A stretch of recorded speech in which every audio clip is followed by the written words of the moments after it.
আমরা অনেকে রমজানের ইতিহাস জানি না। রমজান হলো বিজয়ের মাস, রমজান হলো শহীদের মাস, রমজান মাস হলো জিহাদের মাস, রমজান মাস হলো সবচেয়ে বড় বিজয় এসেছে রমজান মাসেই। বদর যুদ্ধ হয়েছে রমজানে, মক্কা বিজয় হয়েছে রমজানে, 14 জন সাহাবী শহীদ হয়েছেন কোন মাসে বলেন? রমজানে। আমার নবীজি জীবনের প্রথম রোজা রেখেছেন, সাহাবে কেরাম জীবনের প্রথম রোজা রেখেছেন। দ্বিতীয় হিজরিতে রোজা ফরজ হয়ে যায়। ফরজ রোজা যখন শুরু করলেন সাহাবীরা, বউ বাচ্চা নাই, ঘর বাড়ি নাই, মদিনায় হিজরত করেছেন মুহাজির সাহাবীরা, কষ্ট করে তারা রোজা রাখতেছেন, না খেয়ে রোজা রাখতেছেন, পানি নাই, খেজুর নাই, কিচ্ছু নাই, কোনো সামান নাই, কিছু নাই। একটা বাড়ি ঘর ছেড়ে এক দেশ থেকে আরেক দেশে আসলে পরে কি বা সাথে থাকতে পারে? কিছুই তো নাই, প্রয়োজনীয় জিনিসপত্র নাই। এর মাঝেও তারা রোজা রাখতেছিলেন। মাত্র 16 রোজা কমপ্লিট হয়ে গেছে। এমন সময় আল্লাহর পক্ষ থেকে ওহী নাযিল হলো, হে রাসূল, সাহাবা একরামকে জিহাদের জন্য উদ্বুদ্ধ করুন। জিহাদের ডাক চলে আসছে, যুদ্ধে যেতে হবে। আমার নবীজির কানে সংবাদ চলে এলো, মদিনার ইহুদিরা, মদিনার কারা? ইহুদিরা সব এক জায়গায় হয়েছে, বনু নাজির, বনু কুরাইজা সব এক জায়গায় করে প্যাঁচ লাগায় দিয়া কুরাইশদেরকে নিয়ে চলে আসছে বদর প্রান্তর পর্যন্ত। যুদ্ধ লাগায়া দেওয়া হলো। 1000 সৈন্য নিয়ে আবু জেহেল, উতবা, সাইবা, মুগীরা সব কাট্টা কাট্টা কাফেররা সব বদর প্রান্তর হাজির হয়ে গেছে। লোহিত সাগর ঘেসে ঘেসে 350 মাইল অতিক্রম করে তারা চলে আসছে। নবীর কানে যখন এমন সংবাদ চলে এলো, নবীজি বললেন, সাহাবীরা, 1000 অস্ত্রে শস্ত্রে সজ্জিত কুরাইশ বাহিনী সব চলে আসছে। তোমরা কি যুদ্ধের জন্য প্রস্তুতি নেবে নাকি? দিন কি বিজয়ী করার দরকার প্রয়োজন মনে করো নাকি? সাহাবীরা আমার নবীর সামনে লাব্বাইক ইয়া রাসূলুল্লাহ বলেই বলে উঠলেন, ইয়া রাসূলুল্লাহ, আমরা রোজাও আছি, রোজাও রাখবো, আমরা জিহাদও করবো। জোরে করুন সুবহানাল্লাহ।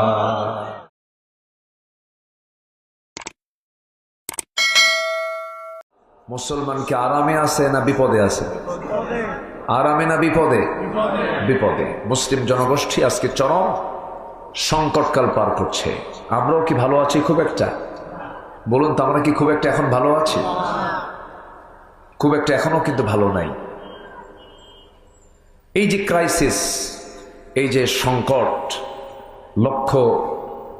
লক্ষ্য করা যাচ্ছে, এই সংকটের যদি কোনো কারণ আমরা খুঁজে বের করতে যাই, প্রথম যে জবাবটা আসবে সেটা হলো, আল্লাহ পাক আমাদেরকে চলার জন্য যে বিধানটা দিয়েছেন, এই মহাবিশ্বের চিরবিশ্বে কোরআনে কারীম যে দিয়েছেন, এই কোরআন থেকে মূলত মুসলিম জাতিগোষ্ঠী আজকে কাছে না দূরে? বলেন তো, আসতে বলবেন না, কাছে না দূরে? দূরে চলে গেছে। তো মূল কারণ হচ্ছে, আমরা যদি খতিয়ে দেখতে যাই, অশান্তি, বিপর্যয় যা আমরা দেখতে পাচ্ছি, এগুলোর মূল কারণ হচ্ছে আল্লাহ আমাকে চলার জন্য যে পদ্ধতি দিয়েছেন, যে সিস্টেম দিয়েছেন, যে কানুন দিয়েছেন, যে বিধান দিয়েছেন, সেই বিধান আল কোরআন আল মজিদ থেকে মুসলিম জাতি আজকে কাছে না দূরে? শুধু দূরে না, অনেক দূরে, অনেক দূরে। তার প্রমাণ আমি বলি আপনাকে। এখানে আমরা যারা বসে আছি, মন খারাপ করা যাবে না কিন্তু। যদি বলি, বুকে হাত রেখে সবাইকে বলতে পারবেন আমি কোরআনটাকে সহি করে পড়তে পারি? সবাইকে বলতে পারবেন? পারবেন। এবং কতটুকু পারবেন, কয়জন পারবেন, এটা কিন্তু ওই যে ভাত সিদ্ধ হয়েছে কিনা এটা চেক করার জন্য কয়টা ভাত চিপতে হয়? একটা।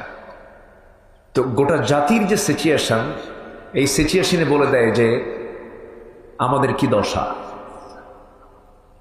গোটা হোল ওয়ার্ল্ড একই অবস্থা। মুসলমান আজকে প্রকৃত শিক্ষা থেকে, তাহজিব তামাদ্দুন থেকে, নিজস্ব ইসলামের যে সংস্কৃতি আছে, এগুলো থেকে অনেক অনেক দূরে চলে গেছে। এই জন্যে মুসলমানদের এই করুণ দুর্দশা সৃষ্টি হয়েছে। আল্লাহ রাব্বুল আলামিন বান্দাকে চলার জন্য এত সুন্দর একটা সংবিধান দিলেন, অথচ গোটা পৃথিবীতে পরিপূর্ণভাবে একটা রাষ্ট্রেও কোরআনের যে বিধানগুলো এটা কিন্তু চালু নাই। ভাই আগে তো ভালো ছিল, এই যে মাইকোলা আগে ভালো ছিল, আগে যা ছিল এটাই ভালো ছিল, এটাই রাখেন। এই যে আপনি একটু সরেন তো, হ্যাঁ জি।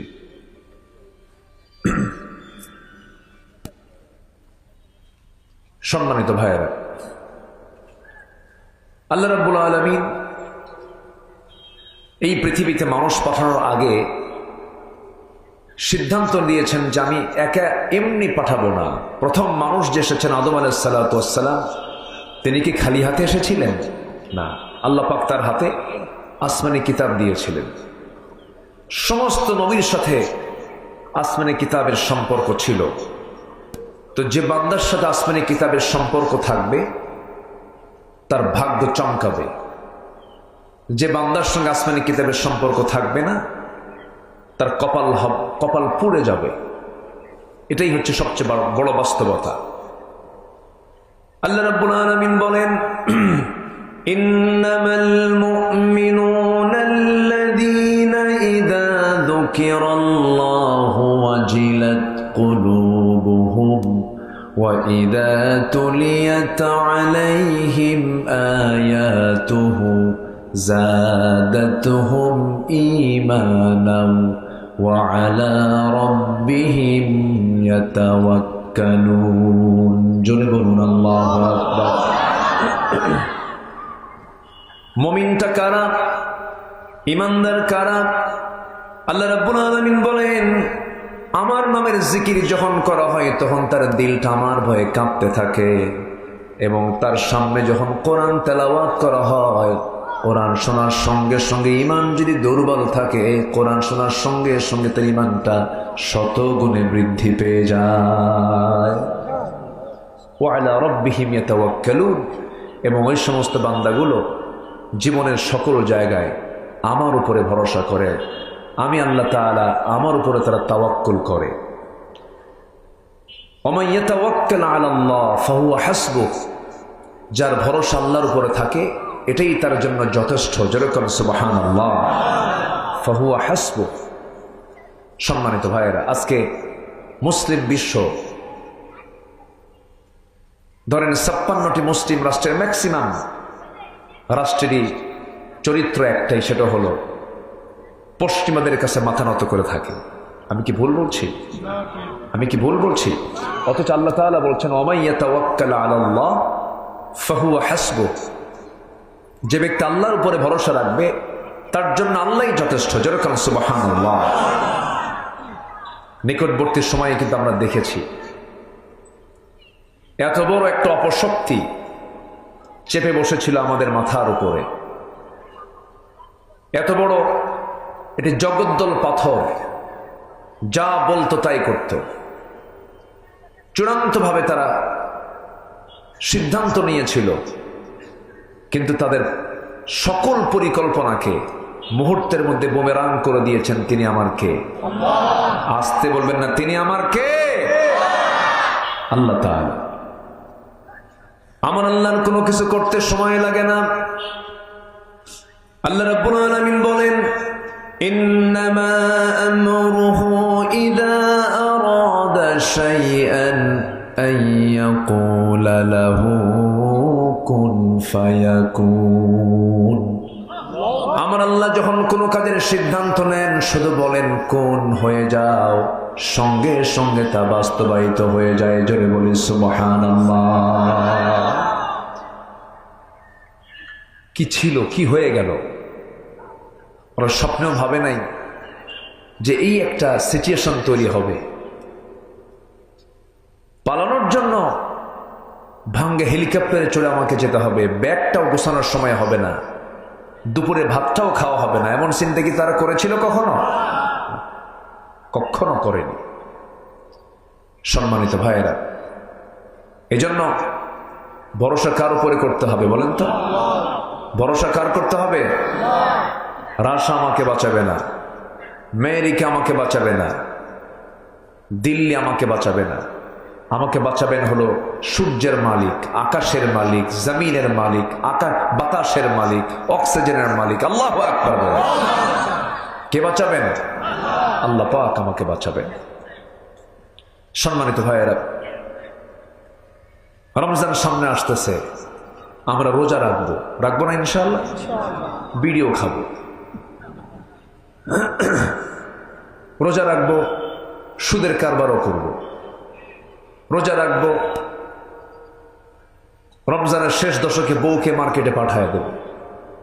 কদর তালাশ করো। কি তালাশ করো? কদর তালাশ করতে যাও। কি কদরটা কোন দশকে থাকে বলেন তো? শেষ দশকে। শেষ দশকে মার্কেটিং কম হয় না বেশি হয়? সে মার্কেটিং কি সন্ধ্যার আগে না সন্ধ্যার পরে? পরে। সন্ধ্যার পরে যাও, কদর তালাশ করে আস। এটাই তো চলছে আমাদের। এই ট্র্যাডিশনালি আমরা রোজা রাখতেছি, আবার ইফতার মাহফিলের প্রধান অতিথি, ইফতার মাহফিল এর প্রধান অতিথি হচ্ছে শ্রী রামানচন্দ্র দাস। আছে তো? আছে, দলের নেতা, উনি হিন্দু মানুষ। এখন ইফতার মাহফিলে উনি হচ্ছেন চিফ গেস্ট। তাহলে একটা ইফতার মাহফিলে একটা মুসলমান দাওয়াত দিচ্ছে শ্রী রামানচন্দ্র দাসকে। আমরা কোথায় নিয়ে গেছি? আমরা কোথায় চলে গেছি? আমরা বলেন, একজন মুসলমানের লিডার যদি হিন্দু হয়, হিন্দু ভাই যারা আছেন তারা আবার মনক্ষুণ্ণ হবেন না। আমাদের মাহফিলে অনেক ভাইরা আসেন, আমি তাদেরকে কটাক্ষ করছি না, আমি তাদেরকে সম্মান রেখে কথা বলছি। হিন্দু ভাইয়ের জায়গায় থাকবেন, তাদের ধর্ম তারা পালন করবেন, কিন্তু একজন নামাজি ইমানদার মুসলমানের লিডার কখনো মুশরিক হতে পারে না। আসতে বলবেন না, জোরে বলুন ঠিক কিনা? কখনো হতে পারে না। মাইকম্যান কোথায়? মাইকম্যান কোথায়? দূরে থাকেন কেন? চোঁচো করে, যে চোঁচো করে, এই দুটা, এটাতে আমার একটা আওয়াজ বাড়ায় দেন। আপনি সরেন না এটা থেকে, দেখেন এটার আওয়াজটা একটু বাড়ায় দেন। এখানে বাড়ান, এখানে অন্য কোনো আওয়াজ আমাকে দিয়েন না, শুধু এই দুটার আওয়াজ আমাকে দেন। সম্মানিত ভাইয়েরা, যে ক্যামেরাম্যান, মাইকম্যানের এরা যদি না থাকে মাইকের জায়গায়, তাহলে তো প্রবলেম। থাকতে হবে না? ধমক টমক দিয়েন না। এই লোকের রাগও কিন্তু কম না। এতগুলো মানুষকে ধমকটা দিল কেমনে দেখছেন? খুব সাহসী, কিন্তু খুব সাহসী যুবক, হাসেও না তো দেখি। জি, আমার দিকে তাকান। তাহলে আমরা কি বিড়ি খেয়ে রোজা রাখবো? আসতে কয়, বিড়ি খাওয়ার রোজা আমরা রাখবো?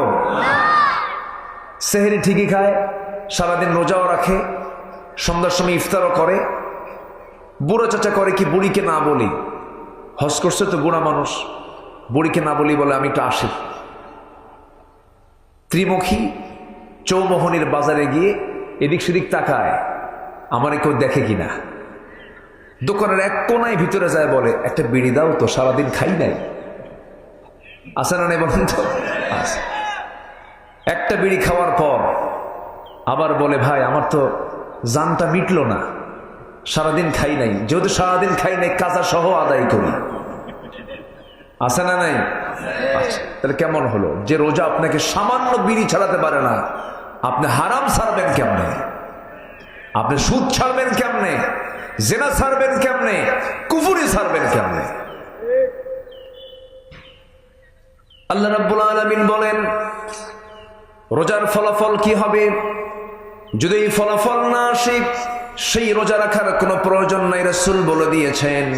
আল্লাহ রাব্বুল আলামিন বলেন, ইয়া আইয়ুহাল্লাযীনা আমানু কুতিবা আলাইকুমুস সিয়াম কামা কুতিবা আলাল্লাযীনা মিন ক্বাবলিকুম লাআল্লাকুম তাত্তাকুন। ঈমানদারেরা, তোমাদের জন্য সিয়ামকে লিখিত আকারে পাশ করা হয়েছে।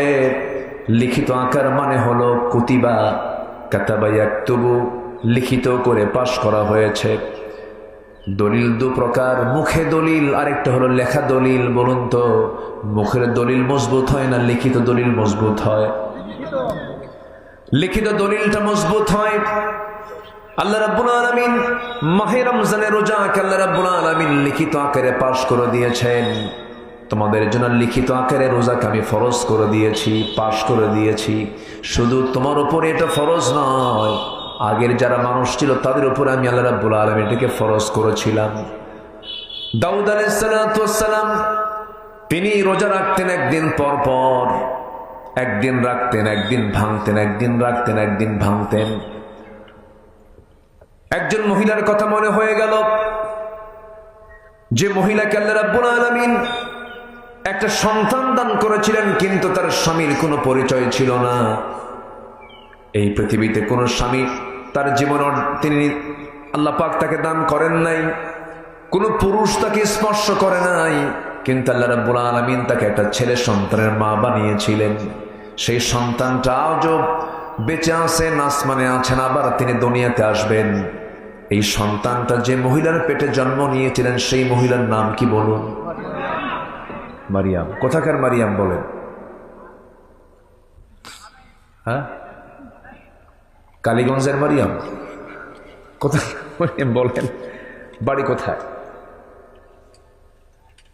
বলুন? এই মহিলার বাড়ি কোথায়? কোরআনে অ্যাড্রেস আছে তো, এই জন্য জিজ্ঞাসা করেছি। বাড়িটা হলো বাইতুল আকসা, মসজিদুল আকসা, ফিলিস্তিন। কোথায় বাড়ি বলেন তো? ফিলিস্তিন। এই ফিলিস্তিনে তার বাড়ি ছিল। খুব দামি একজন মহিলা ছিলেন তিনি। আল্লাহ তাকে অনেক সম্মান দান করেছেন। বাবাও সম্ভ্রান্ত একজন ছিলেন। তার বাবার নামও কোরআনে কারিমে একটা সূরার নাম আছে, সূরা আলে ইমরান। তার নামেও সূরা আছে।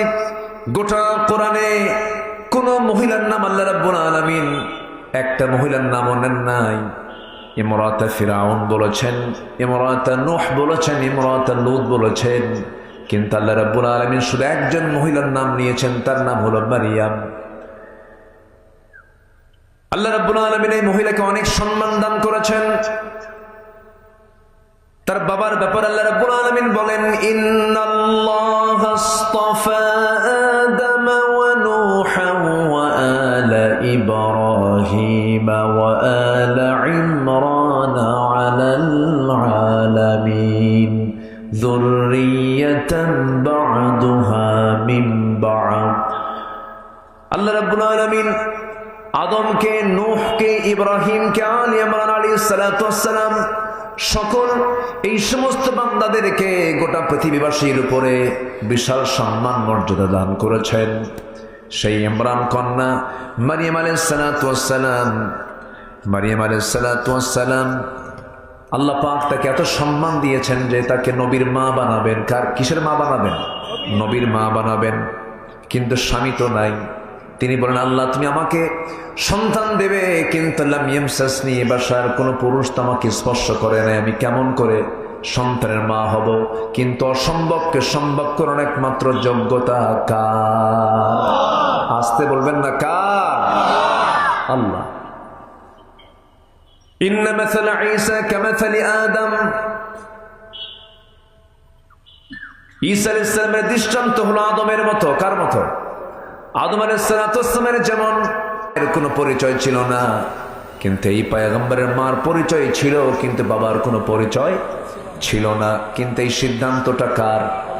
আসতে বলবেন না, কার? এই জায়গায় ইহুদিরা খ্রিস্টানরা পেঁচ লাগাই দিয়েছে। খ্রিস্টান নাসারা যারা, তারা বলছে যেহেতু ঈসার দুনিয়া থেকেও তার বাপ না, তার বাপ হচ্ছে আল্লাহ। এখানে তো সমস্যা, তাই না? এখানে কিন্তু একটা প্রবলেম। আমার কথা কি বুঝতে পারছেন সবাই? আমি একটু বলে নেই।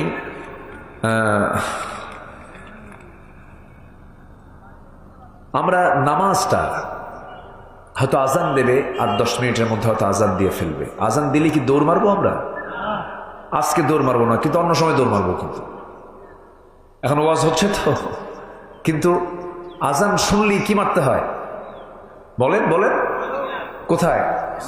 মসজিদে দৌড় মারতে হয়। হাইয়া আলা সালাত, দৌড় মারতে হবে। কিন্তু ইল্লা ব্যতীত আজকে আমরা এখানে নামাজ পড়বো। জোরে বলি ইনশাআল্লাহ। কেউ যাবেন না? আমরা সময় মতো শেষ করে দেব। হয়তো নামাজটা বড় জোর যদি 15টা মিনিট 20টা মিনিট যদি দেরি হয়, কষ্ট হবে? আমি একটু আগে উঠতে চেয়েছিলাম, কিন্তু আমি যখন আসি তখন দেখি এখানে 8 থেকে 10 জন মানুষ হবে, নাই বললেই চলে। তো ভাবলাম যে আমি একটু বসি, সবাই আসুক, এরপর আমরা নিরিবিলি উঠব। তো এই যেহেতু একটু আসতে দেরি হয়েছে, শেষ হতে যদি একটু দেরি হয়, এই ধৈর্য আমাদের থাকবে তো ইনশাআল্লাহ? জোরে বলি ইনশাআল্লাহ। আল্লাহ কবুল করুন, জোরে বলি আমিন। সম্মানিত ভাইয়েরা, মাইকম্যান এখানকার আওয়াজটা আমি পাচ্ছি না, এই আওয়াজটা একটু বাড়ায় দেন, আমার কানের আওয়াজটা একটু বাড়ান। সম্মানিত ভাইয়েরা, মারিয়াম আলাইহিস সালাতু ওয়াস সালাম তিনি বলেন, আমার কেমনে সম্ভব? আল্লাহ তো, তুমি আমাকে সন্তান দিবা, কিন্তু পুরুষ তোমাকে স্পর্শ করোনি, কিন্তু অসম্ভবকে সম্ভব করার যোগ্যতা একমাত্র কার? আল্লাহ তাআলা। আমার বন্ধুগণ, আল্লাহ রাব্বুল আলামিন তাকে সন্তান দিয়ে দিলেন। অনেক লম্বা ব্যাখ্যা ছিল। ফেরেশতা এসে তার মুখ গহ্বরের ভিতরে একটা ফুৎকার মেরে দিলেন, মিন্স বন্ধ হলো, ঋতুস্রাব বন্ধ হলো, সন্তান পেটে চলে আসলো। 2 মাস 3 মাস 4 মাস চলে গেল। ওয়াকাফফালাহা জাকারিয়া, জাকারিয়া আলাইহিস সালাতু ওয়াস সালাম তার তত্ত্বাবধায়ক ছিলেন, তার দেখাশোনার দায়িত্ব তিনি পালন করতেন। 4 মাস পরে যখন বাহ্যিক সিমটম যখন প্রকাশ পেয়ে গেল, তিনি সন্তান সম্ভব একজন নারী হয়ে আছেন, কিন্তু স্বামী তো নাই। প্রশ্ন আছে কিনা বলেন? প্রশ্ন তো আসতেই পারে। সবাই মিলে যখন প্রশ্ন করলো, তিনি আল্লাহর নামের কসম করে বললেন, আল্লাহর কসম করে বলছি, আল্লাহ পাক আমাকে পিতৃহীন স্বামী ছাড়া সন্তান আল্লাহ পাক আমাকে দান করেছেন। কেউ বিশ্বাস করলো না, যেমন খ্রিস্টানরা বিশ্বাস করে না। খ্রিস্টানরা কি বলে? ওয়াকালাতিল ইয়াহুদু উযাইরুন ইবনুল্লাহি ওয়াকালাতিন নাসারাল মাসীহু ইবনুল্লাহ যালিকা কাওলুহুম বিআফওয়াহিহিম। ইহুদিরা বলে ওযাইর হল আল্লাহর ছেলে। নাসারা যারা, খ্রিস্টান যারা, তারা বলে ঈসা হল আল্লাহর ছেলে। জোরে বলুন নাউজুবিল্লাহ। আমরা কি এটা বিশ্বাস করি নাকি? আমরা কি বলি? সবাই বলুন, আওয়াজ দিয়ে বলুন, কুল হুয়াল্লাহু আহাদ আল্লাহুস সামাদ লাম ইয়ালিদ ওয়া লাম ইউলাদ ওয়া লাম ইয়াকুল লাহু কুফুয়ান আহাদ। আল্লাহ এক, আল্লাহ স্বনির্ভর, আল্লাহ কাউকে জন্ম দেন নাই, কারো থেকে জন্ম হয়ে আসেন নাই, তার সমকক্ষ পৃথিবীতে আর দ্বিতীয় কেউ, আসতে বলবে না, দ্বিতীয় কেউ নাই। তাহলে খ্রিস্টানদের আকীদার সাথে, বিশ্বাসের সাথে আমাদের কোনো সম্পর্ক আছে? আত্মীয়তা? আত্মীয়তা নাই, আত্মীয়তা নাই। কে বলছে নাই? আত্মীয়তাও আছে। বিয়াই বাড়ি, বিয়াই বাড়ি। হ্যাঁ, ওরা বলে আমরা ইসলাম মানি, ওরা বলে আমরা ইসলাম মানি। ওয়ালা তানকিহুল মুশরিকাত হাত্তা ইউমিননা। কোন মুশরিকা নারীকে তোমরা বিয়ে করো না। কার হুকুম? আসতে বলবেন না, কার হুকুম? তাহলে আপনি যদি কোনো খ্রিস্টানকে বিয়ে করতে চান, তাহলে এই বিশ্বাস থেকে বের হয়ে আসতে হবে যে ঈসা আল্লাহর ছেলে নন। কি ঠিক কিনা বলেন? এই বিশ্বাস থেকে বের হয়ে আসতে হবে। এটিকে ছোটখাটো কোনো অপবাদ না, অনেক বড় অপবাদ। বলেন তো কার বিরুদ্ধে? আসতে বলবেন না, কার বিরুদ্ধে? আল্লাহর বিরুদ্ধে। তাহলে এত বড় অপবাদ যারা দিচ্ছে, আপনি তাকে বিয়ে করলেন, সে যদি মুসলমান হয়ে আসে কোনো প্রবলেম নাই, নো প্রবলেম, ভালো। কিন্তু আপনার বউ খ্রিস্টান, আপনি মুসলমান, বউ খ্রিস্টান থাকবে, স্বামী মুসলমান থাকবে, কি হবে বলেন তো? বাচ্চা কি হবে? কি যেন কইলো, আমার আমি বুঝিনি। ও ক্রস, হ্যাঁ ক্রস।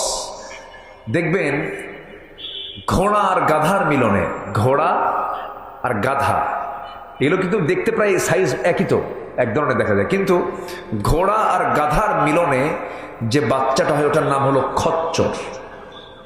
কি নাম খচ্চর। খচ্চরও কিন্তু একটা, এই গাধা ঘোড়ার খচ্চর একই, কিন্তু ওই গাধার ঘোড়ার যে মিলন হয়, এই মিলনে যে বাচ্চাটা হয় এটা হয় খচ্চর। বাংলার জমিনে কোন খচ্চরদের নেতৃত্বে বাংলার জমিনে বাস্তবায়ন হতে দেব না আমরা। রাজি আছেন কারা কারা? হাত উঁচু করে দেখান মুসলমান।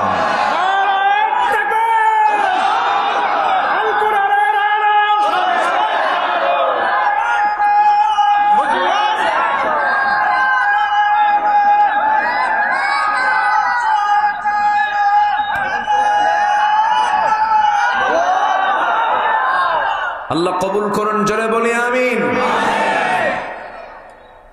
ওরা ইসলাম মানে,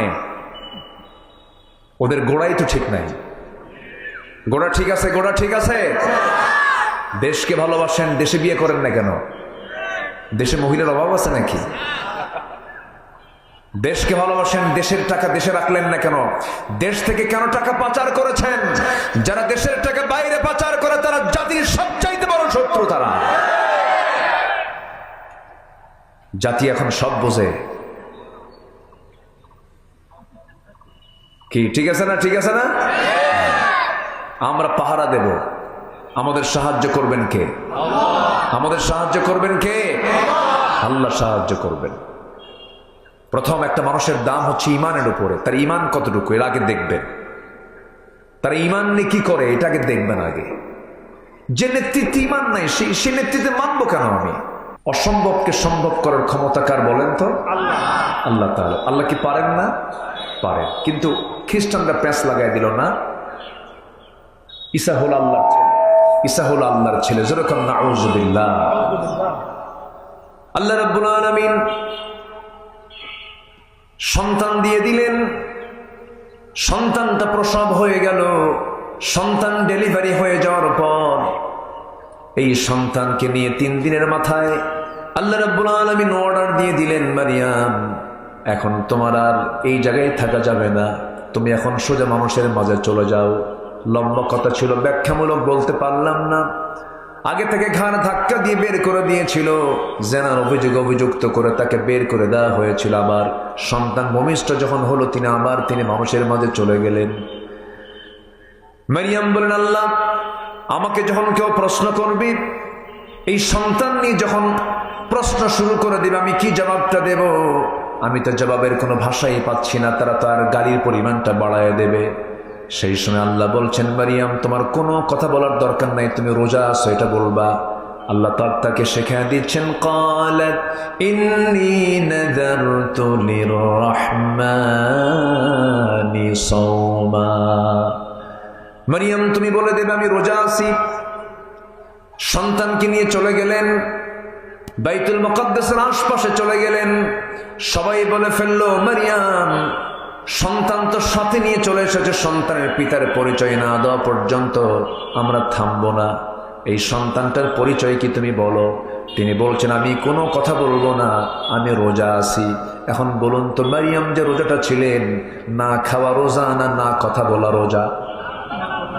না কথা বলা রোজা। তাহলে কিন্তু খাওয়া শুধু বাদ দেওয়ার নাম রোজা নয়, কথা না বলাটাও রোজা। এখনো কি সেই হুকুমটা নাই? এখনো আছে। সব কথা বলা যাবে না, কিন্তু রোজা ছাড়া বলা যাবে। হ্যাঁ, রোজা ছাড়াও যে কথা রোজা রেখে বলা যাবে না, রোজা ছাড়াও যেন না বলা লাগে, এটার জন্য প্র্যাকটিস দিয়েছেন কোন মাস? রমজান মাস। আমার কথা মানে বুঝতে কষ্ট হচ্ছে কিনা আপনাদের জানি না। তিনি বললেন, ইন্নী নাযারতু লিররহমানি সাওমা। দেখেন এখানে সম শব্দ আসছে। আমি রোজা আছি, আমি কোনো কথা বলবো না। কামা কুতিবা আলাল্লাযীনা মিন ক্বাবলিকুম ইন্নী নাযারতু লিররহমানি সাওমা। আমি রোজা আছি, কোনো কথা বলবো না। সঙ্গে সঙ্গে যখন বলা হলো সন্তানটার সঙ্গে তোমরা কথা বলো, একজন হাসি মেরে বলল, তুমি কি পাগল হয়ে গেছো নাকি? এই ছোট্ট বাচ্চা কেমন করে কথা বলবে? একজন হেও করে, ইনসাল্ট করে, নখ উঁচু করে দোলনায় থাকা সন্তানকে প্রশ্ন করছে, সন্তান তোর মা তোর সঙ্গে কথা বলতে বলে, তোর পরিচয়টা কি? দোলনা থেকে জবাব আসতেছে বড় মানুষের মতো, 3 দিনের নবজাতক বাচ্চা, পৃথিবীতে 3টা সন্তান দোলনা থেকে কথা বলেছে, মার পেট থেকে বের হয়ে কথা বলেছে। এর মধ্যে একজন হচ্ছেন ঈসা আলাইহিস সালাতু ওয়াস সালাম। তিনি জবাব দিচ্ছেন, ইন্নী আবদুল্লাহ আতানিয়াল কিতাব ওয়া জাআলানি নাবিয়্যা। আমি হলাম আল্লাহর গোলাম, আল্লাহ পাক আমাকে ইনজিল কিতাব দান করেছেন, আর আমি হলাম তোমাদের সকলের নবী। আর এই মহিলা কিন্তু একজন নবীর মা। খবরদার, একজন নবীর মার সঙ্গে কখনো বেয়াদবি করা যাবে না। সত্য প্রকাশ কে করে দিলেন? কে করে দিলেন? আল্লাহ করে দিলেন। আমার বন্ধুগণ, শুধু না খেয়ে থাকলাম রোজা হবে না, মিথ্যা কথা ছেড়ে দিলাম না, রোজা হবে না, হারাম কাজ ছাড়তে পারলাম না, রোজা হবে না। সোজা কথা রাসূল বলে দিয়েছেন, মাল্লাম ইয়াদা কাওলা যুর ওয়াল আমালা বিহি ফালাইসা লিল্লাহি হাজাতুন ফি আন ইয়াদা তুআমাহু ওয়া শারাবাহু আও কামা ক্বালা আলাইহিস সালাতু ওয়াস সালাম। রাসূল বলেছেন, যে ব্যক্তি রোজা রেখে বাজে কথা বাজে কাজ ছাড়তে পারলো না, সে ব্যক্তি রোজা রাখার কোনো প্রয়োজন নাই। শুধু না খেয়ে থাকলো, তৃষ্ণার্ত হলো, কিন্তু আল্লাহর দরবারে তার কোনো পুরস্কার নাই। নাউযুবিল্লাহ। বাজে কথা ইমানদার কখনো মুখ থেকে বের করতে পারে না। ইমানদারের বেসিক্যালি 7টা গুণ থাকা দরকার। কয়টা গুণ থাকা দরকার? 7টা গুণ। আল্লাহ পাক এটা প্যাকেজ দিয়েছেন, আলোচনা সুন্দর করে বলেছেন। এটা সবার জানা থাকা দরকার। প্রত্যেকটা ইমানদারের 7টা গুণ থাকা দরকার। একটু কানটা সজাগ করে শুনবেন। নাম্বার 1, নামাজটাকে সুন্দর করে আদায় করা। নাম্বার 2 হল আল্লাযীনা হুম আনিল লাগযি মুআরিদুন, বাজে কথা মুখ থেকে পরিহার করে চলা। নাম্বার 3 হলো যাকাতটা ঠিক মতো আদায় করা। নাম্বার 4 ওয়াল্লাযীনা হুম লিফুরুজিহিম হাফিজুন, লজ্জাস্থানকে হেফাজত করা। নাম্বার 5 হলো ওয়াল্লাযীনা হুম লিআমানাতিহিম ওয়া আহদিহিম রাউন, আমানত ঠিক রাখা। নাম্বার 6 হলো ওয়াদা ঠিক রাখা। নাম্বার 7 হলো নামাজের ব্যাপারে যত্নশীল হওয়া। আল্লাহ পাক নামাজ দিয়ে শুরু করে বলেছেন নামাজের ব্যাপারে যারা মনোযোগ দেবে, এবং শেষে বলছেন নামাজের ব্যাপারে যারা যত্নশীল হবে। আমি আল্লাহ নিজে বললাম, উলাইকা হুমুল ওয়ারিসুন আল্লাযীনা ইয়ারিসুনাল ফিরদাউসা হুম ফিহা খালিদুন। আমি আল্লাহ তাদেরকে জান্নাতুল ফিরদাউসের ওয়ারিস বানায়া দেব। কয়টা গুণ? আসতে বলবেন না, কয়টা গুণ? এর মধ্যে কি বাজে কথা আছে না নাই? বলেন, বাজে কোনো কথা বলা যাবে না, অনর্থক কোনো কথা বলা যাবে না। কিন্তু দুঃখজনক হলেও সত্য, 20 কোটি তৌহিদি জনতার বাংলাদেশের যারা রাহাবার, যারা নেতা, রাহাবার মানে কি? নেতা। এই নেতাগুলো 53 বছর যত কথা বলেছে, ভালো কথা বেশি না বাজে কথা বেশি? বলেন বলেন, ভালো কথা বেশি না বাজে কথা বেশি? বাজে কথা বেশি। 16 বছর দেখেন না, নোয়াখালীর এক নেতা ছিল, মাইক পাইলেই বলতো খেলা হবে, বলতো না, এরকম বলতো না। আমি আশ্চর্য হয়ে যেতাম, যেগুলো মানুষ না প্রতিবন্ধী, এগুলো এরা মানুষ নাকি? এরা কি করলো? এরা কি করতেছে? এরা আমার মুখের হেফাজত করতে হবে সবার আগে, লজ্জাস্থানের হেফাজত করতে হবে সবার আগে। এবং এগুলো ট্রেনিং দেওয়ার জন্য কোন মাস দিয়েছেন? মানে কোন মাস দিয়েছেন? রমজান। একটা না, কয়দিন? 30 দিন। 30 দিন যদি একই অভ্যাস চালায়া যায়, আল্লাহ একদিনে তো যাবে না, 2 দিনে যাবে না, 3 দিনে যাবে না, কন্টিনিউ একটা মানুষ যদি 30 দিন মিথ্যা কথা না বলে, আমি তো রোজা আছি, আমি তো মিথ্যা কথা বলবো না, আমি তো রোজা আছি, আমি তো জেনার কাছে যেতে পারবো না, আমি তো রোজা আছি, আমি তো মিথ্যা ওয়াদা করতে পারবো না, আমি তো রোজা আছি, আমি তো ওয়াদা ভঙ্গ করতে পারবো না। একটা মাস যদি কন্টিনিউ, একটা মাস যদি এটাকে ধারাবাহিকভাবে ধরে রাখে, এবং শেষের 10 দিন যদি সে যদি ইতিকাফের যদি প্ল্যান করতে পারে, মুতাকিফ যদি হতে পারে, আল্লাহ পাক বলছেন যে এই মাহে রমজানের মধ্যে দিয়ে তার আগের পরের সমস্ত গুনাহগুলো মাফ হয়ে যাবে। যেরকম সুবহানাল্লাহ। কিন্তু আমার দেশের ধনীরা কি করে জানেন? ধনীরা সারা বছর নামাজ পড়ে না, রোজাও রাখে না, কিচ্ছু করে না। রমজান মাস আসা মাত্রই ওরা ওমরার ভিসা নিয়ে ফেলে। শুধু একা যায় না, সাথে ডজন খানেক আলেম উলামা নেয়, নিয়ে বলে হুজুর সারা বছর আকাম কুকাম করছি, এখন মক্কায় চলে। মক্কায় যে জমজম টাওয়ারে, একদম যেটা ক্লক টাওয়ার, সেই ক্লক টাওয়ারে হোটেল বুকিং দিয়ে দেয়, ওখান থেকে কাবা দেখা যায়।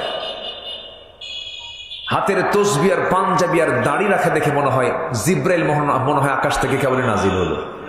সারা বছর কিন্তু নামাজ পড়ে নাই, কিন্তু দৃশ্যগুলো দেখি তো, হুজুরদের নিয়ে চলে গেল এই একটা মাস এক ওয়াক্ত নামাজ জামাত ছাড়া হয় না, এবং তারা আবার অঙ্ক করে, ধনী মানুষ তো হিসাব করে, সারা বছর নামাজ পড়ি না, এখানে এক ওয়াক্ত নামাজ পড়লে পরে 1 লক্ষ রাকাতের সওয়াব পাওয়া যায়। যোগ টানে, বুঝলেন না কি টানে? যোগ টানে, যোগ টেনে 27 দিনে দেখে 1000 রাতের চাইতে উত্তম, আলফু শাহর 1000 রাতের চাইতে উত্তম।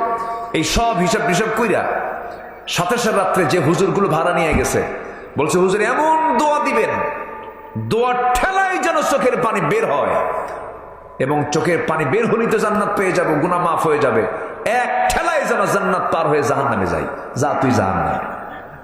কি কথা কি বুঝতেছেন আপনারা?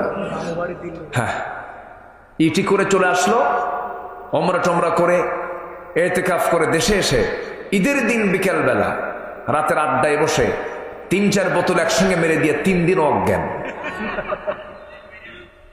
আছে এরকম লোক? আছে? আসতে বলবেন না, আছে না নাই?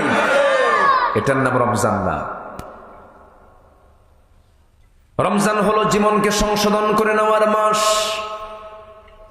আমরা অনেকে রমজানের ইতিহাস জানি না। রমজান হলো বিজয়ের মাস, রমজান হলো শহীদের মাস, রমজান মাস হলো জিহাদের মাস, রমজান মাস হলো সবচেয়ে বড় বিজয় এসেছে রমজান মাসেই। বদর যুদ্ধ হয়েছে রমজানে, মক্কা বিজয় হয়েছে রমজানে, 14 জন সাহাবী শহীদ হয়েছেন কোন মাসে বলেন? রমজানে। আমার নবীজি জীবনের প্রথম রোজা রেখেছেন, সাহাবে কেরাম জীবনের প্রথম রোজা রেখেছেন। 2য় হিজরিতে রোজা ফরজ হয়ে যায়। ফরজ রোজা যখন শুরু করলেন সাহাবীরা, বউ বাচ্চা নাই, ঘর বাড়ি নাই, মদিনায় হিজরত করেছেন মুহাজির সাহাবীরা, কষ্ট করে তারা রোজা রাখতেছেন, না খেয়ে রোজা রাখতেছেন, পানি নাই, খেজুর নাই, কিচ্ছু নাই, কোনো সামান নাই, কিছু নাই। একটা বাড়ি ঘর ছেড়ে এক দেশ থেকে আরেক দেশে আসলে পরে কি বার সাথে থাকতে পারে? কিছুই তো নাই, প্রয়োজনীয় জিনিসপত্র নাই। এর মাঝেও তারা রোজা রাখতেছিলেন। মাত্র 16 রোজা কমপ্লিট হয়ে গেছে। এমন সময় আল্লাহর পক্ষ থেকে ওহী নাযিল হলো, হে রাসূল, সাহাবা ইকরামকে জিহাদের জন্য উদ্বুদ্ধ করুন। জিহাদের ডাক চলে আসছে, যুদ্ধে যেতে হবে। আমার নবীজির কানে সংবাদ চলে এলো, মদিনার ইহুদিরা, মদিনার কারা? ইহুদিরা সব এক জায়গায় হয়েছে, বনু নাজির, বনু কুরাইজা সব এক জায়গায় করে প্যাঁচ লাগায় দিয়া কুরাইশদেরকে নিয়ে চলে আসছে বদর প্রান্তর পর্যন্ত। যুদ্ধ লাগায়া দেওয়া হলো। 1000 সৈন্য নিয়ে আবু জেহেল, উতবা, সাইবা, মুগীরা সব কাট্টা কাফেররা সব বদর প্রান্তর হাজির হয়ে গেছে। লোহিত সাগর ঘেসে ঘেসে 350 মাইল অতিক্রম করে তারা চলে আসছে। নবীর কানে যখন এমন সংবাদ চলে এলো, নবীজি বললেন, সাহাবীরা 1000 অস্ত্রে শস্ত্রে সজ্জিত কুরাইশ বাহিনী সব চলে আসছে, তোমরা কি যুদ্ধের জন্য প্রস্তুতি নেবে নাকি? দিন কি বিজয়ী করার দরকার প্রয়োজন মনে করো নাকি? সাহাবীরা আমার নবীর সামনে লাব্বাইক ইয়া রাসূলুল্লাহ বলেই বলে উঠলেন, ইয়া রাসূলুল্লাহ, আমরা রোজাও আছি, রোজাও রাখবো, আমরা জিহাদও করবো। জোরে কোন সুবহানাল্লাহ। অজুহাত দিলেন না, কি দিলেন না? অজুহাত বললেন না যে হুজুর রোজা রাখা একটা হুকুম, আর এই রোজা রেখে আবার কি বলে জিহাদে যাব, এটা কেমনে সম্ভব? বলেন, হুজুর চিন্তা করবেন না, রোজাও আছি, রোজাও রাখবো, জিহাদেও যাবো। আল্লাহু আকবার বলেন।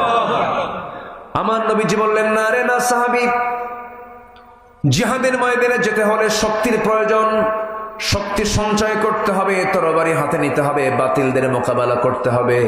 রোজাটা ভেঙ্গে ফেলে দাও। সাহাবীরা কেউ রোজা ভাঙ্গে না। আমার নবীজি হাতে আগে পানি নিলেন সবার সামনে। যখন তিনি দিনের বেলা যখন রোজা ভাঙলেন, সাহাবীরা কি আর রোজা রাখতে পারেন নাকি? সব সাহাবী রোজা ভেঙ্গে ফেলেন। এখন একটা প্রশ্ন করবো আপনাকে, বলুন তো, রোজা রাখাও ফরজ, রোজা রাখা ফরজ না? কিন্তু এই ফরজটাকে ভাঙ্গা হলো কোন ফরজ কায়েমের জন্য? বলেন, জিহাদ। বলেন কি? বলেন বলেন বলেন বলেন বলেন বলেন কি বলেন? জিহাদ। অনেকে জিহাদকে একটু অবহেলার চোখে দেখে। হ্যাঁ, অবহেলার চোখে সেই দেখে ও যার মধ্যে মুনাফিকি আছে। দেখেন না, ফতুয়া দেয় আমাদের দেশে কিছু কিছু মুফতি, মানে ও কোনো মারামারির মধ্যে নাই, এই যে বাচ্চারা, আমার ছাত্ররা, আমাদের সন্তানরা যে আন্দোলনটা করলো, শুধু কি হরতাল হয়েছে না, এর চেয়ে বড় কিছু হয়েছে? হ্যাঁ, এত কিছু করলো ওরা, কি দেখায় দিল জাতিকে ওরা, আমাদের চক্ষু শীতল করেছে ওরা, বুলেটটা বুকে ধারণ করেছে। এত ত্যাগ, এত কোরবানি, অবশ্যই এটার জন্য পুরস্কার আমার আল্লাহর আদালতে যদি ইমান থাকে, আছে না নাই বলেন তো? আসতে বলবেন না, আছে না নাই? আছে। একটা ছেলেকে মেরে ফেলা হলো, ছেলের মাকে বলা হলো আপনার ছেলেটা তো মারা গেছে, কে বাবা সে আজকের দিনে রোজা ছিল। কি ছিল? রোজা ছিল। ওই যে ট্যাঙ্ক থেকে যখন তাকে ফেলে দেওয়া হলো, দেখছেন কিনা ওই দৃশ্য? দেখছেন কিনা? ওই ছেলেটার মুখে দাড়ি, ছেলেটা রোজাদার ছিল। রংপুরের আবু সাইদ, আমি তার বাড়িতে গিয়েছি, সে আমার ভক্ত ছিল, আমার আলোচনা শুনেছে। জাফর পাড়ার পাশে তার বাড়ি, রংপুরের পীরগঞ্জে বাড়ি। তার মাকে, তার মাও চিনে আমাকে। তার মা বাবার সামনে গিয়ে বসলাম, বললাম আপনার ছেলেটা কেমন ছিল? আপনার ওয়াজ শুনতো, সে ইংলিশ ডিপার্টমেন্টে পড়তো একটা ইউনিভার্সিটিতে, সচেতন ছেলে। সে তাহকিক করে করে ইবাদত করতো, তাহকিক করতো যে এটা আমি কেন পালন করব, স্টাডি করতো, এরপরে সে ইবাদত করত। তার বক্তব্য ছিল যে স্বৈরাচারের পক্ষ অবলম্বন করার মুনাফিক থাকা একই জিনিস। জীবন দিয়ে দিয়েছে। জিহাদ মানে হলো চেষ্টা করা। জিহাদ মানে কি বলেন তো? চেষ্টা করা। সেই চেষ্টাটা জীবন দিয়েও হতে পারে, জীবন দিয়েও হতে পারে। এটার নাম হলো জিহাদ। কার পথে? আসতে বলবেন না, কার পথে? যারা রাস্তায় নামে তারা কি সবাই মরে? সবাইকে মরে, কিন্তু জিহাদের দাম পাবে না? জিহাদের মর্যাদা পাবে না? পাবে। শহীদের মর্যাদা পাবে কিনা বলেন? তাও পাবে, যদি তার মধ্যে তামান্না থাকে। তার মৌত যদি বিছানা হয়, শাহাদাতের তামান্না থাকলে সে শহীদের দরজা পেয়ে যাবে। আল্লাহু আকবার বল। আমার বন্ধুগণ, আমার নবী যে সাহাবে কেরামকে বললেন চলো রোজা ভেঙ্গে ফেলো, রোজা ভেঙ্গে ফেলা হলো। সব রোজা ভেঙ্গে ফেলে দিলেন। ইন কুনতুম মারদা আও আলা সাফারিন ফাইদ্দাতুম মিন আইয়ামিন উখরা। অসুস্থ হয়েছ, রোজা রাখলে তোমার আল্লাহ গুনাহ দেবে। কথা বোঝেন নাই? অসুস্থ তুমি রোজা আছো কেন? আল্লাহ তো রোজার জন্য, অসুস্থতার জন্য তো আল্লাহ রুখসত দিয়ে দিয়েছেন। অসুস্থ থেকে তুমি জানো যে আমি যদি ইনসুলিন না নিয়ে মরে যাব, আমি বেকায়দায় পড়ে যাবে, অসুস্থ হয়ে পড়বো। ইনসুলিন না নিলে আমার জ্বর বড় বেকায়দা হয়ে যায়। আল্লাহ ভরসা রোজা আছি।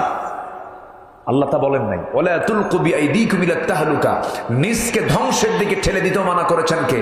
আল্লাহ। তাহলে অসুস্থর জন্য কোন রোজা আসতে কয়?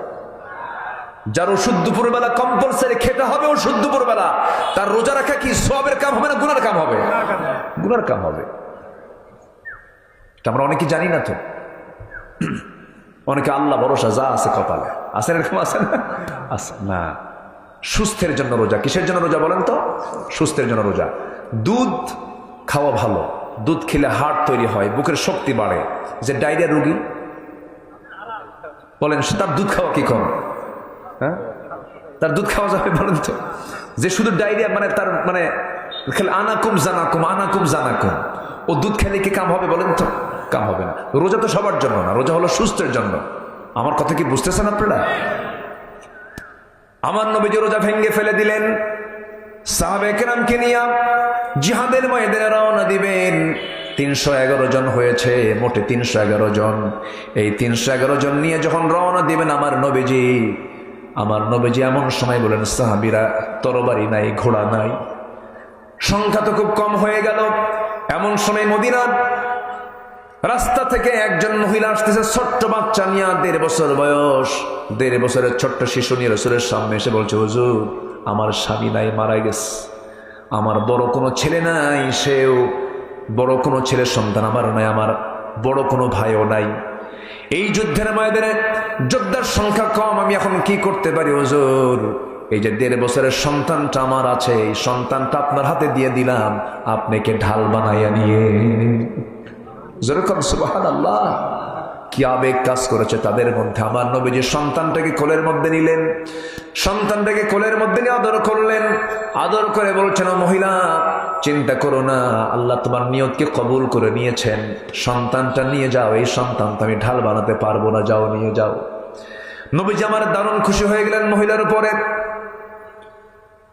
ছোট্ট দুইটা বাচ্চা নবীর সামনে আসলেন, এসে বলছে, হুজুর সৈন্য সংখ্যা নাকি কম হয়েছে, দেখুন তো আমাদের কাজে লাগানো যায় নাকি। মুআজ তার নাম। রাসূল বলছেন, না হবে না, তোমাদের কোনো ফিটনেস নাই, ছোট্ট মানুষ তরবারি ধরতে পারবা না। বড়জন বলে, হুজুর সৈন্য সংখ্যা যেহেতু কম, অন্তত একজনকে নেন, তাও সংখ্যা একটু বাড়ুক। সুবহানাল্লাহ বলেন। আমার নবীজি বললেন, কেন কি হয়েছে? করছে তো আমার শক্তি একটু বেশি। ছোটজন বলে, হুজুর ও যদি যুদ্ধের অনুমতি পায় আমার অনুমতি দিতে হবে, কারণ ও লম্বায় শুধু বড় আছে কিন্তু গায়ের শক্তি আমার বেশি। আমার নবীজি খুব খুশি হলেন, দুজনকে পারমিশন দিয়ে দিলেন, দুজন যুদ্ধে যাবে। রাসূল বলেন, তোমরা যুদ্ধে কেন যাচ্ছ? সঙ্গে সঙ্গে বলতেছে, যুদ্ধে যাচ্ছি কারো বিরুদ্ধে লড়াই করার জন্য নয়। কার বিরুদ্ধে? আবু জেহেলের বিরুদ্ধে। যেরকম সুবহানাল্লাহ।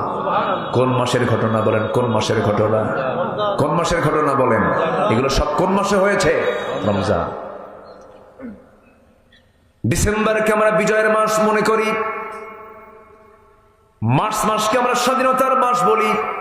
এই দেশের স্বাধীনতা, দেশের বিজয় ডিসেম্বর মার্চ, ঠিক আছে, ভালো কথা, কিন্তু ইসলামের যে বিজয় হয়েছে সেই বিজয়ের মাসের নাম কি বলুন? জোরে বলেন, কি বিজয়ের মাসের নাম কি? রমজান। আল্লাহ রাব্বুল আলামিন রাসূলকে অর্ডার দিলেন, যুদ্ধে চলে গেলেন। এই ছোট্ট দুইটা বাচ্চাও চলে গেছে যুদ্ধের ময়দানে, যুদ্ধ লেগে গেছে। এমন সময় যুদ্ধ লাগবে ভাব। বদর প্রান্তরে আল্লাহ পাক আমাকে বহুবার নিয়েছেন, আমি গিয়েছি। সোহাদায়ে বদর, সোহাদায়ে উহুদ আল্লাহ পাক আমাকে একাধিকবার দেখিয়ে দিয়েছেন। সোহাদায়ে উহুদের পাশেই বড় বড় বালুর পাহাড়, শুধু বালু দিয়ে পাহাড়। সেই পাহাড়ের পাদদেশে সাহাবীরা দাঁড়িয়ে দাঁড়িয়ে আছেন, হাঁটু পর্যন্ত পা গেড়ে গেছে। সাহাবীরা বলছেন, হুজুর একে তো পেটে কোনো খাবার নাই, শরীরটা দুর্বল, রোজা রেখে রেখে শরীরটা দুর্বল হয়ে গেছে, আমরা হাঁটতে পারছি না, বালুর মধ্যে পা ঢুকে যাচ্ছে, আপনি একটু দোয়া করুন। আমার নবীজি হাত উঁচু করে আকাশের দিকে তাকালেন, দোয়া করলেন। আকাশে খণ্ড মেঘ জমা হয়ে গেল, বৃষ্টি নাজিল হলো। বৃষ্টি নাজিল হলে পরে বালুর জায়গাটা নরম হয় না শক্ত হয়? শক্ত হয়ে গেল। আল্লাহর সাহায্য চলে আসলো। ওয়ালাকাদ নাসারাকুমুল্লাহু বিবাদরিন ওয়া আনতুম আযিল্লাহ। আল্লাহর সাহায্য চলে আসলো, যুদ্ধ শুরু হয়ে যাবে। এমন সময় প্রথম কাতারে কাতারে কাতারে সাহাবীরা দাঁড়ায় গেছেন। প্রথম কাতারে ওই ছোট্ট দুইটা বাচ্চা, আফরার দুটা ছেলে মুআজ এবং মুআজ সামনের কাতারে দাঁড়ায় গেছে। দাঁড়ায় এক সাহাবীকে ডাক দিয়ে বলে, ও ইবনে মাসউদ চাচা, আবু জেহেল কই? সাহাবী বলে, আবু জেহেল কি করবা? আমরা কারো বিরুদ্ধে যুদ্ধ করতে আসি নাই, আজকে আবু জেহেলকে দুনিয়া থেকে বিদায় করার জন্য আসছি, কারণ এই আবু জেহেল নাকি রাসূলকে খুব কষ্ট দিয়েছে। নবীর প্রেম দেখছেন? যেরকম সুবহানাল্লাহ। দেখা দিলেন সেই সাহাবী ওই যে ঘোড়ার পিঠে বসে আছে দূরে, চতুর্দিকে তাকে সৈন্যবাহিনী পাহারা দিচ্ছে, কুরাইশ থেকে পাহারা দিচ্ছে। বলতে দেরি হয়েছে, যেতে দেরি হয় নাই। সিরাত গ্রন্থে এসেছে, দৌড় মেরে চলে গেছে। আবু জেহেলের দুই পাশে দুজন দাঁড়ায় গেছে, কেউ টের পায় না, কারণ ছোট মানুষ তো, ছোট মানুষের দিকে কিন্তু খেয়াল থাকে না। ছোট্ট বাচ্চা দুইজন ছোট্ট তরবারি নিয়ে পজিশন নিয়ে দাঁড়ায় গেছে। ঘোড়ার পিঠে দুই পাশে দুই পা ছেড়ে দিয়ে আবু জেহেল স্বাধীনভাবে বসে আছে। ছোট্ট দুইটা বাচ্চা একসঙ্গে আল্লাহু আকবার বলে দুই পায়ে আঘাত করেছে। সজোরে যখন আঘাত করেছে, ইতিহাস বলে ওই যে আবু জেহেল উঠে ঘোড়ার পিঠ থেকে ধরাশয়ী হয়ে জমিনে পড়ে গেছে। মৃত্যু পর্যন্ত কোমর সোজা করে আবু জেহেল আর কখনো দাঁড়াতে পারে নাই। আল্লাহু আকবার। কিন্তু এইদিকে ফলাফল কি হলো? বড় ভাইকে ধরে ফেলেছে কাফেররা। পিছন থেকে এসে তার ডান হাতে মেরে দিয়েছে তরবারি। এক আঘাতে হাতটা নেমে পড়ে গেছে, চামড়ার সঙ্গে জ্বলতেছে। তরবারি ঝনঝন করে পড়ে গেল। বাম হাতে তরবারি হাতের মধ্যে তুলে নিলেন, যুদ্ধ চালাচ্ছেন। বারবার ঝুলন্ত হাতটা চামড়ার সঙ্গে ঝুলন্ত হাতটা সে বাম হাতে ধাক্কা খায়। ডিসচার্জ হচ্ছে তরবারি চালাতে, চট করে বাম পার নিচে ডান হাতটা রেখে এত জোরে টান মারলেন, হাত ছিটকে পড়ে গেল। বাম হাতে যুদ্ধ চালালেন, বাম হাতে আরেকটা কাফের এসে বাম হাত কেটে ফেলে দিল, তরবারি ঝনঝন করে পড়ে গেল। কেমন করে যুদ্ধ করবেন? দুটো হাতই তো নাই, মস্তকটা ছিটকে পড়ে গেল। গোটা পৃথিবীর রোজাদারকে জানিয়ে দিলেন, ও রোজাদার দুনিয়ার মুসলমান, রমজান মাসে রোজা ভেঙ্গে দিন কায়েমের জন্য হাসি মুখে আল্লাহর পথে এমন করে জীবনটা দিয়ে দিতে হয়। যেরকম সুবহানাল্লাহ। সব কোন মাসে বলেন? কোন মাসে? রমজান মাসে। আমার নবীজি বললেন, সাহাবীরা শোনো, আজকের এই যুদ্ধের দিন এমন একটা যুদ্ধ, যে যুদ্ধ হলো ভাই ভাই যুদ্ধ, বাবা সন্তান যুদ্ধ, জামাই শ্বশুর যুদ্ধ, বংশ বংশ যুদ্ধ, পরিবার পরিবার যুদ্ধ।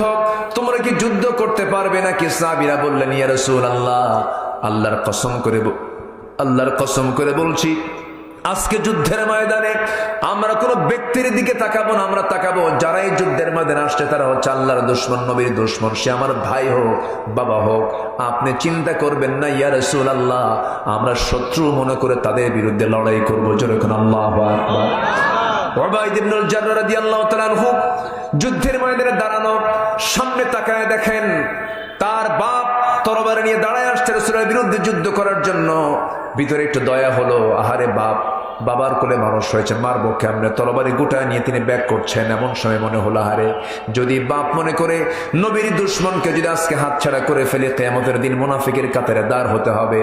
এই চিন্তা মাথায় নিয়ে আবার তিনি তরবারিটা মুক্ত করলেন, ইউ টার্ন করে বাবার দিকে সিংহের মতো গর্জন দিয়ে আগায় গেলেন।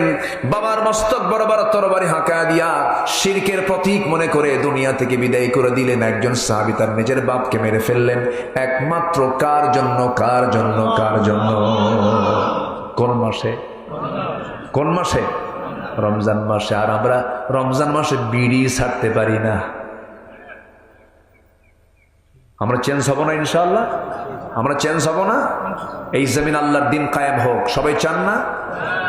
দিন বিজয় হয়েছে কোন মাসে? কোন মাসে? রমজান মাসে। আমরা এই চেতনাকে লালন করব। সব দেখা শেষ।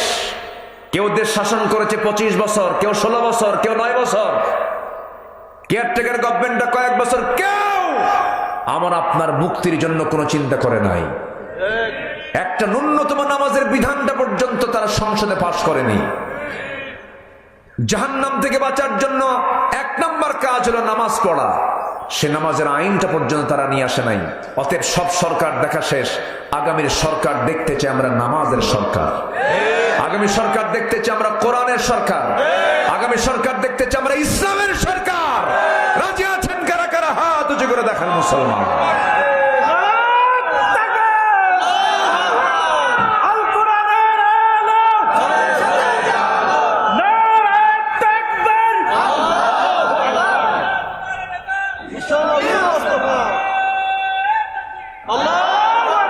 আল্লাহ কবুল করুন, জোরে বলে আমিন। সম্মানিত ভাইয়েরা, আজান হয়েছে আরো 20 মিনিট আগে। আমি আর কথাকে বাড়াতে পারবো না, কারণ নামাজ আজকে না পড়লেও চলবে নাকি? বলেন তো, এখন ওয়াজ আগে না নামাজ আগে? নামাজটা আগে। খুব ফরজ কাজ, এটা পড়বো আমরা। তার আগ দিয়ে কেউ উঠবেন না, আমরা দোয়া করব, দোয়ার পরে আমরা নামাজে দাঁড়াবো, মুখে আজান হবে। তার আগ দিয়ে আমি একটু বলতে চাচ্ছি, মসজিদ এখানে মসজিদ কেন্দ্রিক মাহফিল নির্মাণের কিছু কাজ চলছে। প্রথমেই বলবো, সবার কম বেশি একটা অংশগ্রহণ আমি চাচ্ছি। সবাই দেবেন না ইনশাআল্লাহ? একটু ব্যাগ যদি যায়, চাদর যদি যায়, আমরা সবাই 5, 10, 50, 100, 500 যে যা পারি আমরা দেবো। কিন্তু এই চান্সে কেউ উঠবেন না। আপনি যদি উঠে যান, মাহফিল কিন্তু একদম অসুন্দর হয়ে যাবে। আপনার কারণে মাহফিল অসুন্দর হোক, এটা কি আপনি চাবেন? একটু বসেন। ব্যাগ যাচ্ছে, যে যা পারি আমরা সবাই কম বেশি যে যা পারি আমরা দেব। জিকির করি সুবহানাল্লাহ আলহামদুলিল্লাহ লা ইলাহা, আর জোরে লা ইলাহা সুবহানাল্লাহ আলহামদুলিল্লাহ লা ইলাহা, আর জোরে লা ইলাহা ইল্লাল্লাহ সুবহানাল্লাহ। চাইতে গেলে যদি চলে যান তাহলে কেমন হলো বলেন তো? একটু বসেন। আমি খুব খুশি ছিলাম, কিন্তু আমি একটু মনক্ষুণ্ণ হচ্ছি। একটু বসুন না, একসঙ্গে দোয়া করে যাব আমরা, কত সুন্দর হবে। যদি এরকম করতেন তাহলে আমি তো চাইতামই না। একটু বসেন না, সবাই দেবেন। শাবান মাস রমজানের সঙ্গে লাগোয়া মাস। এই যে কোরআন দেখতে পাচ্ছেন, কোরআনের সাথে যদি একটা কাপড় থাকে, সে কাপড়ের দাম কমে না বাড়ে? বেড়ে যায়। শাবান মাস কিন্তু অনেক দামি মাস। এই মাসেও দান করেছেন সবচেয়ে বেশি মুহাম্মদ সাল্লাল্লাহু আলাইহি ওয়াসাল্লাম। সবাই আমরা দেব ইনশাআল্লাহ। জিকির করি লা ইলাহা আরো জোরে লা ইলাহা ইল্লাল্লাহ, লা ইলাহা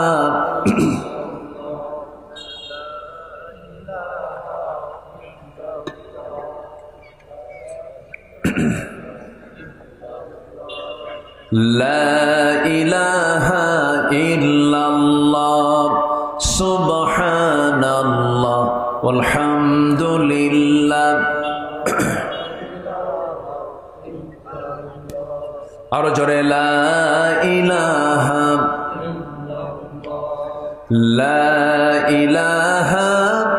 ইল্লাল্লাহ মুহাম্মাদুর রাসূলুল্লাহ সাল্লাল্লাহু আলাইহি ওয়াসাল্লাম। মা বোনরা কি মাহফিল আসছে?